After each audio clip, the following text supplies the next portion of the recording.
1936 November 12 തിരുവിതാംകൂറിൽ ശ്രീ ചിത്തിര തിരുനാൾ ബാലരാമവർമ്മ മഹാരാജാവ് തൻ്റെ 24ാമത്തെ ജന്മദിനത്തിൽ പുറപ്പെടുവിച്ച ക്ഷേത്രപ്രവേശന വിളംബരം. ഇന്ത്യയിൽ ആകമാനം നോക്കുകയാണെങ്കിൽ ഇത്രയും ചരിത്രപ്രധാനമുള്ള ഒരു നടപടി ഇന്ത്യയിലെ മറ്റൊരു രാജാവും കൈക്കൊണ്ടിട്ടില്ല എന്ന് തന്നെ പറയാം. ആധുനിക ഇന്ത്യയിലെ അവിസ്മരണീയമായ ഒരു സംഭവമായിട്ടാണ് ഇതിനെ ചരിത്രകാരന്മാരും മറ്റ് ദേശീയ നേതാക്കളുമൊക്കെ കാണുന്നത്.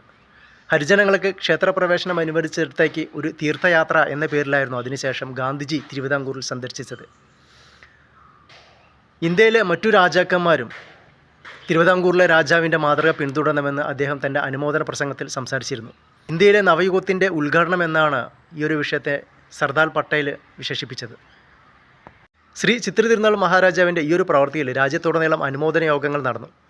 കന്നഡ ദേശത്തെയും തെലുങ്ക് ദേശത്തെയും മറ്റു ദേശങ്ങളിലെയുമൊക്കെ കോളേജുകളും യൂണിവേഴ്സിറ്റികളുമൊക്കെ അദ്ദേഹത്തെ ആദരിച്ചു.